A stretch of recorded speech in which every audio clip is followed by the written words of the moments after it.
Hello there, this is Karishma. Welcome back to another lecture of jurisprudence. देखिए, last class में हम लोगों ने बात किया था कि जुरिस्प्रूडेंस जो वर्ड है उसका मतलब क्या होता है।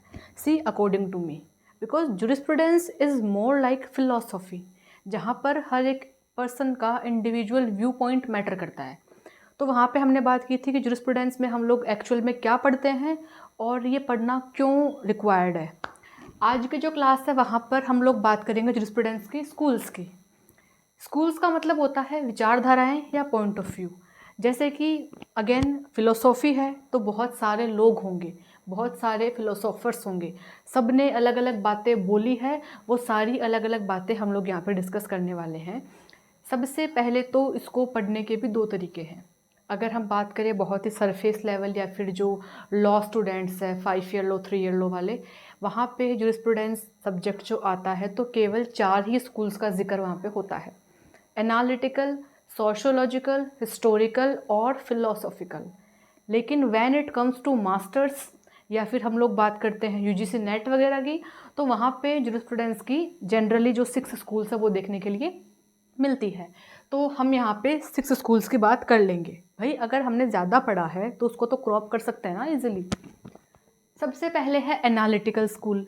सो होने क्या वाला है, हम लोग 1 बाय 1 स्कूल्स की बात करेंगे और कौन से स्कूल किस विचारधारा को मानती है। इन स्कूल्स को डिवाइड किया गया है यहाँ पे जो जूरिस्ट है उनके थॉट्स के बेस पे। जैसे अगर मैंने बोला है एनालिटिकल स्कूल, तो ये विचारधारा है।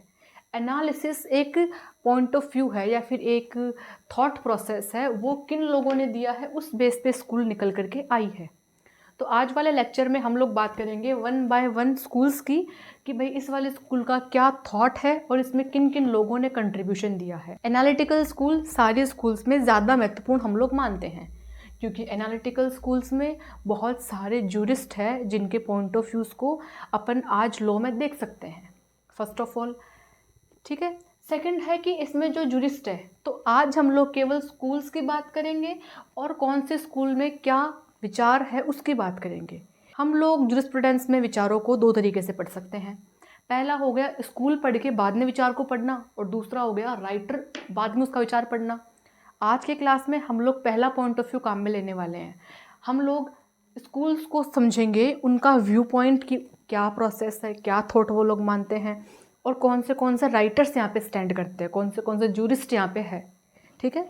अगले जो फर्दर लेक्चर्स है उनमें हम लोग इंडिविजुअल जो इम्पोर्टेंट जूरिस्ट है उनको स्टडी करेंगे। So if you really want to study jurisprudence, be with me. I am pretty sure कि अगर ये तरीके ने मेरे को हेल्प किया है पढ़ने में, आपको भी करेगा। Okay, so now let's come to the topic which is analytical school. देखिए, जो एनालिटिकल वर्ड है ये बना है वर्ड एनालिसिस से। एनालिसिस से, एनालिसिस का मतलब होता है डायरेक्टली प्रोज और कॉन्स को देखने के बेस पे आपने कोई बात बोली है कि देखिए हमको ये लगता है कि देखो लॉ जो है वो ऐसा ऐसा होना चाहिए, क्योंकि हमने प्रो देखे हैं, हमने कॉन्स देखे हैं। लॉ क्या है कैसे है उसकी बात नहीं करता। सीधी सी बात है, एनालिसिस बहुत ही प्रैक्टिकल और मैथमेटिकली डिकोडेड चीज़ है। ठीक है। तो यहाँ पे एकदम स्ट्रिक्ट ये माना गया है कि जो लॉ बनाया है लेजिस्लेशन ने, एक देश में कोई भी सुप्रीम कमांड होता है। जैसे मैंने बोला कि सपोज करो कि राजा ने जो लॉ बनाया वो पूरे देश पे लागू होगा, क्योंकि वो राजा है, ही इज सुप्रीम। ओके। वैसे ही अगर आज के समय में बात करें तो राजा तो बहुत कम देखने के लिए मिलते हैं। आज के समय में बात करें तो देयर इज़ लेजिस्लेशन, विधायिका। ठीक है।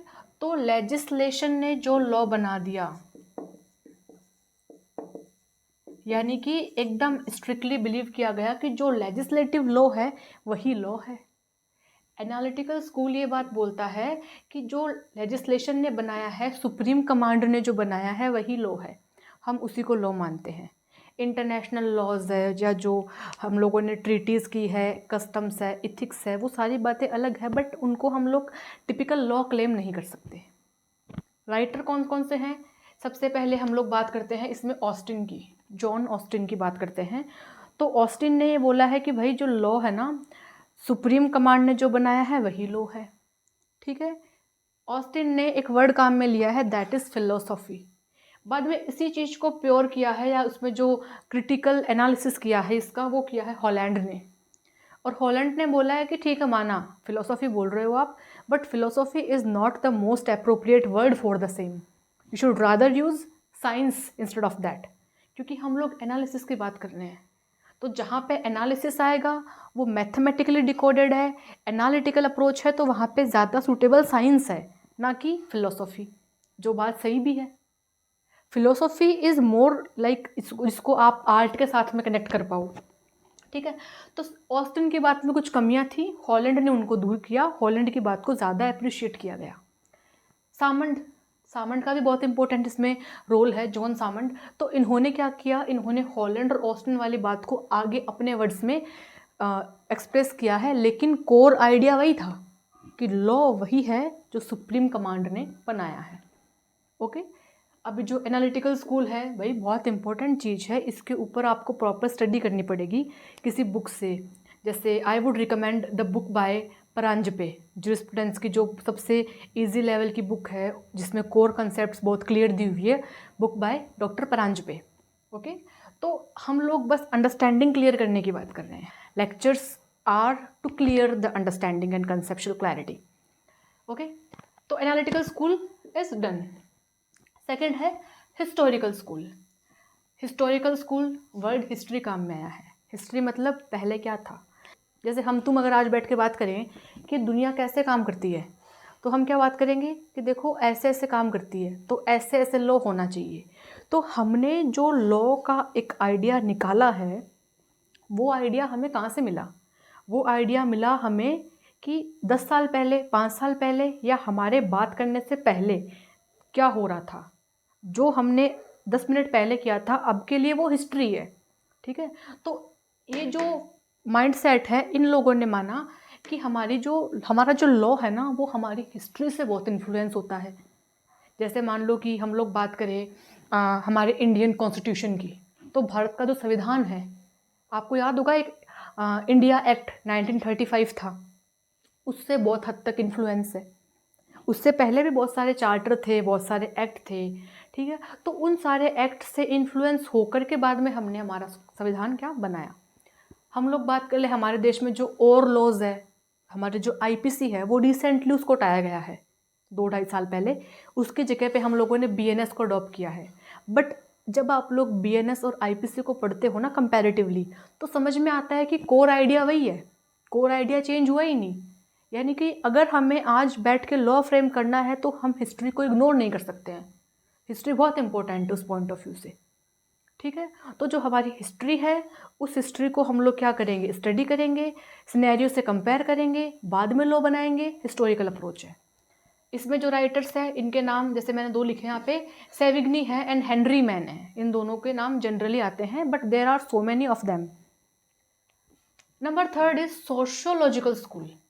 सोशियोलॉजिकल जो है, ये सोशल वर्ड से निकल करके नहीं आया क्या? सोशल वर्ड से निकल के आया है। सोशल मीन्स समाज, सोसाइटी, यानी कि हमारा जो समाज है वो कैसा होना चाहिए। आइडियल सोसाइटी की बात करता है। जैसे बहुत सारी चीज़ें होती है, सपोज़ करो मैंने बोला कि बाइगैमी नहीं करनी चाहिए, समाज पे उसका गलत असर पड़ता है। 1955 से पहले हिंदू लॉ एग्जिस्ट नहीं करता था, तो बाइगैमी वॉज देयर। लेकिन जब हमने समाज को देखा, समाज की जो बदलती कंडीशंस उनको देखा कि अभी बाइगैमी जो है वो समाज के शायद हो सकता है अगेंस्ट जा रहा है, तो हमें उस चीज़ को रोकना चाहिए, हमें वहाँ पे लॉ बनाना चाहिए। हमारा जो हिंदू मैरिज एक्ट है वो क्या करता है, उस चीज़ को प्रोहिबिट करता है। सेक्शन 5 बोलता है ना कि अगर आपने बाइगैमी किया है, if you have living spouse पहले से, you can not marry again, ठीक है। तो वो क्या है, हम लोगों ने समाज को देखा, समाज के जो चेंजिंग सर्कमस्टेंसेज है उनको देखा, बाद में हमने एक लॉ बनाया। सोशल जो हमारा मतलब ये जो कंसेप्ट है वो ये मानता है कि सोसाइटी कंटिन्यूसली चेंज होती रहती है, समाज जो है वो एक बदलने वाली अवधारणा है। तो जो लॉ होगा ना वो उस समाज के पैरेलल चलना चाहिए। जो समाज 50 साल पहले था वो आज एग्जिस्ट नहीं करता है, ठीक है। तो 50 साल पहले के लॉज वहाँ पे कैसे एग्जिस्ट करेंगे, उनको भी समय समय पे क्या करना पड़ेगा, चेंज करना पड़ेगा। हम लोग देखते भी है कि भाई देखो हमारा संविधान है, उसमें कितने सारे अमेंडमेंट्स हुए हैं, कितने सारे लॉज चेंज होते हैं, पहले के लॉज रिपील होते हैं, नए लॉज आते हैं। कंज्यूमर एक्ट की बात कर लो, ठीक है, या फिर हम लोग जैसे बात कर लेते हैं अमेंडमेंट एक्ट की बात कर लेते हैं, संविधान में कितने सारे हुए हैं, ठीक है। हिंदू लॉ में बात कर ले, टाइम टाइम पे जो हमारी सुप्रीम जुडिशरी है उसने कितने सारे जजमेंट दिए हैं। These all are what, these all are a constant form of changing the law. Okay, इसमें भी दो जो जुरिस्ट है, डीन रास्कोपाउंड का नाम और एक डोगेट का नाम, इन दोनों का नाम इसमें अगर बात करें कि मोस्ट पॉपुलरली जो है तो उन्होंने ये बोला है, डीन रास्कोपाउंड ने बोला है कि जो लॉ बनाने का साइंस है दैट इज जुरिस्प्रूडेंस, कि लॉ जो है उसको आपने कैसे बनाया, आपने कुछ प्रिंसिपल्स यूज़ किए, आपने कुछ चीज़ें जो नोट की है, ये साइंस है। ओके, रास्कोपाउंड की डेफिनेशन काफ़ी मैटर करती है, इसको अपन पढ़ेंगे इंडिविजुअली अगली फर्दर क्लासेस में। अगला जो ब्रांच है that is natural school of law. Natural school of law जो है ये बात करता है बेसिकली डिवाइन की, ये बात करता है बेसिकली डिवाइन। नेचुरल स्कूल जो है वो बात करता है डिवाइन लॉ की। ये बोलता है कि एक आदर्श समाज कैसा होना चाहिए, या फिर जब जो ह्यूमन सिविलाइजेशन है उसको क्रिएट किया गया था तो कौन सी ऐसी आशाएं थी जो हमें एज अ सोसाइटी मेंटेन करनी चाहिए, ठीक है। कुछ चीज़ें इम्प्लाइड ही लॉ बन गई, कुछ चीज़ों को हमने लागू कर दिया है, तो इन सभी को मिला के नेचुरल स्कूल बनता है। इसमें जो दो जूरिस्ट है, हुगो Grotius and John Locke. Hugo Grotius का काफ़ी बार नाम आता है, ठीक है। नेचुरल स्कूल बोलते हैं, जो अगर बात करें अपन एलएलबी के पॉइंट ऑफ व्यू से तो ये इतना इम्पोर्टेंट नहीं है, नेचुरल स्कूल का जिक्र बहुत कम मिलता है, लेकिन मास्टर्स में this is like core idea. Philosophical school, दर्शन शास्त्र की बात कर लेते हैं अपन, ठीक है। फिलोसॉफिकल का मतलब हो गया कि जो लॉ है दैट इज़ फिलोसॉफी। लॉ दर्शन है, दर्शन बोले तो क्या होना चाहिए, क्या नहीं होना चाहिए, जो हो रहा है वो ठीक हो रहा है कि नहीं हो रहा है, क्या ये चीज़ें फेवरेबल है, क्या ये समाज में लागू करने लायक है या नहीं है, इनका इम्प्लीमेंट करना क्या प्रैक्टिकली यूज़फुल है, संभव है कि नहीं है, ये सारी बातें मिलकर के क्रिएट करती है फिलोसॉफिकल स्कूल, ठीक है। एक चीज़ और आई मस्ट हाईलाइट, ऐसी बातें जो होती है ना like we must write them somewhere. देखिए, मैंने बोला है कि जो ऑस्टिन है उसने बोला है कि जो लॉ है that is philosophy of positive law, ठीक है। इसने फिलोसॉफी वर्ड काम में लिया है, इसको हमने रखा है एनालिटिकल स्कूल में, लेकिन फिलोसॉफिकल पॉइंट ऑफ व्यू के बारे में जो डेडिकेटेड स्कूल है वो है फिलोसॉफिकल स्कूल। ऑस्टिन ने वो वर्ड काम में लिया है, लेकिन उसको हम लोग पढ़ते हैं इस वाली ब्रांच में, इस वाली ब्रांच में पढ़ते हैं, जबकि इस वाली में पढ़ना चाहिए। यहाँ पे क्लैश हो रहा है ना। जूरिस्प्रूडेंस में ऐसा कोई स्ट्रिक्ट क्लासिफिकेशन नहीं है, ध्यान रखना। जूरिस्प्रूडेंस में ऐसा बिल्कुल नहीं है कि अगर एक राइटर ने एक बात बोली है तो आप उसके विचार को केवल और केवल एक स्कूल तक लिमिटेड कर दो। ऑस्टिन का जो विचार है that is influenced by philosophy, तो वो कहीं ना कहीं यहाँ पे भी आ सकता है और वो यहाँ पे भी कनेक्ट हो सकता है। यानी कि जो एक राइटर है उसका बोला गया विचार एक से ज़्यादा ब्रांचेस से कनेक्ट कर सकता है। ये बात भी कौन बोलता है, हमारा विधि शास्त्र बोलता है, ठीक है। फिलोसॉफिकल जो स्कूल है ये नेचुरल स्कूल से निकल के बनती है। ये बात करता है कि हमारा आइडियल समाज कैसा होना चाहिए, और ये बोलता है कि उस आइडियल समाज के लिए लॉ कैसे होनी चाहिए, या फिर उस आइडियल समाज को बनाने के लिए लॉ का इम्प्लीमेंटेशन कैसे होना चाहिए। Okay, Immanuel Kant and Hegel जो है वो दो जूरिस्ट के मैंने इसमें नाम मेंशन किए हैं। And the last is realist school students. तो ये क्या बोलता है कि देखिए, हमने बोला लेजिस्लेटिव लॉ को लॉ माना, लॉ की हिस्टोरिकल रूट्स को लॉ माना, हमने समाज की जो आशाएं हैं, जो समाज का वेरिएबल पार्ट है उससे इन्फ्लुएंस होकर जो लॉ बनाए उनको भी लॉ माना, यानी कि अमेंडमेंट्स को, है ना, रिपील जो एक्ट कर दिए गए उनकी जगह जो नए लॉ आए हैं उनको लॉ माना। फिर क्या बोलता है, हमने जो चीज़ें इंसान ऑटोमेटिक करता है, कॉमन सेंस बेस्ड चीज़ें हैं, या फिर आइडियल समाज क्या मानता है उसको लॉ माना। यहाँ पे बोला कि हमने फिलोसॉफी को लॉ माना कि क्या आइडियली करना चाहिए क्या नहीं करना चाहिए। ये बोलता है कि रियलिस्ट यानी कि जो आई वुड से प्रेसिडेंट्स यानी कि सारी बातें आप अपनी जगह हैं, लेकिन अभी भी आपने एक मेजर जो चीज़ है लॉ की वो मिस कर दी है। तो वो क्या है कि इन सारी चीज़ों से तो लॉ बनता ही बनता है। उसके अलावा जब कभी कोई मुद्दा जुडिशरी के पास में जाता है तो जो जज है वो उस चीज़ को सुनता है और बाद में अकॉर्डिंग टू द सर्कमस्टेंस जो चीज़ें लॉ में शायद नहीं है उनका भी क्या करता है, इंटरप्रिटेशन करता है। और बहुत सारे लॉज ऐसे भी हैं जो हमारी जुडिशरी क्या करती है, क्रिएट करती है। यानी कि जो जजेस के आइडिया है, प्रेसिडेंट्स है, उनसे जो बातें निकल कर के आती है वो भी कहीं ना कहीं बाद में जाके लॉ बन जाती है। उसको बोला गया रियलिस्ट अप्रोच। यानी कि जो रियल सिनेरियो है, रियल जो कंडीशन सर्कमस्टेंस है, उसको देख के हमने जो बनाया है वो क्या हो गया, लॉ हो गया। वो कहते हैं ना कि जब किसी भी केस का ट्रायल चलता है, जब कोई भी केस चलता है तो वहाँ पे it is not the party who is on the trial. Party trial पे नहीं होती है, जज ट्रायल पे होता है।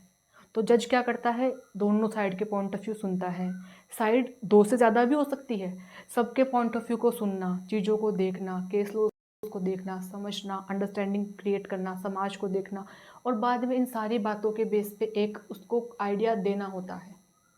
तो उसने कितना मेहनत मशक्क़त करके बाद में कुछ बनाया है, दैट इज़ वेरी रियलिस्ट, ऐसा इसमें माना गया है।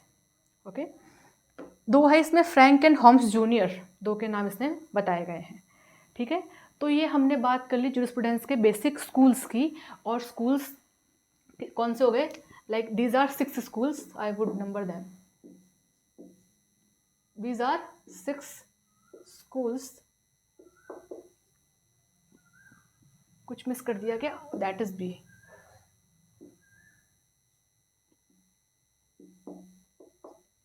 ओके, अभी जब पढ़ने बैठते हैं ना तो कन्फ्यूज़न बहुत क्रिएट होती है, लेकिन आई वुड से कि सबका पढ़ने का अपना अपना तरीका होता है। जब मुझे ये चीज़ें पढ़नी थी तो मैंने इनको इस चार्ट की हेल्प से ड्रॉ करके समझना बेहतर समझा। सबसे पहले कंसेप्ट समझ में आएगा, बाद में जाके हम बुक की थ्योरी पढ़ेंगे और बाद में जाके अपने खुद के आंसर ड्राफ्ट करेंगे। That is the way according to me, जो मेरे लिए काम करता है। ओके, और मेरा ये मानना है कि अगर आप लाइक नोट्स बना रहे हो तो that is the best thing जो आपको प्री और मेंस दोनों में हेल्प कर सकता है। Same goes with this also. अगर नेट का पेपर है तो उसमें ऑप्शनल बेस होता है, बट अगर आपने मेंस के पॉइंट ऑफ व्यू से पढ़ा है तो जो ऑप्शनल वाले क्वेश्चन हैं उनको तो आप इजीली कर ही लोगे ना। ठीक है, the whole point of this video was to clear the understanding. Okay, तो हमने स्कूल्स की बात कर ली। अगली जो बात है मुझे लगता है वो ये है कि किसी भी सब्जेक्ट को जितना ज़्यादा हम रियलिटी से इंटरलिंक कर पाएंगे ना, उतना बेटर उसको समझ पाएंगे। अगर हम बात करें इन सारे पॉइंट्स की, एनालिसिस, सोशल, कंटिन्यूसली चेंजिंग चीज़ें जो है वो बहुत कंफ्यूजिंग है, तो इनको रियलिटी में लेके आओ। ओके, जैसे जैसे मैंने जो वर्ड काम में लिए, जैसे प्रेसिडेंट्स है, हो सकता है कि आपको बुक में ये एग्जैक्ट वर्ड नहीं मिले, but my intention is to clear the concept, इसीलिए मैंने ये यूज़ किया है। जैसे मैंने बोला आपको कि जो अमेंडमेंट एक्ट्स है, ये मेरा एग्जाम्पल है, just to clear the concept. Okay, तो यहाँ हमने बात कर ली स्कूल्स की। अगली क्लास में हम लोग बात करेंगे वन बाय वन राइटर्स और उनकी अप्रोचेस की। जैसे जो कुछ राइटर्स हैं उनकी अप्रोचेस को हम लोग काफ़ी इम्पोर्टेंस देते हैं, इन पे इंडिविजुअली क्वेश्चंस भी बनते हैं। जैसे ऑस्टिन है, हॉलैंड है, सामंड है, रास्को पाउंड है, या फिर सेविग्नी की बात कर लेंगे, हेनरी मैन की बात कर लेंगे, Immanuel Kant, Hugo Grotius, Hegel की बात कर लेंगे। ठीक है, तो इन सबको पढ़ने के बाद में हमारा जो 50% ऑफ जूरिस्प्रूडेंस है दैट विल बी क्लियर। बाकी जो बचता है दैट इज़ अधिकार, ड्यूटीज़, इन सब की बात करते हैं। तो this is all for today and I just share my idea कि this is what works for me. If you want you can change it और make it according to you. Okay, thank you so much for listening. Have a nice day and all the best for your examinations.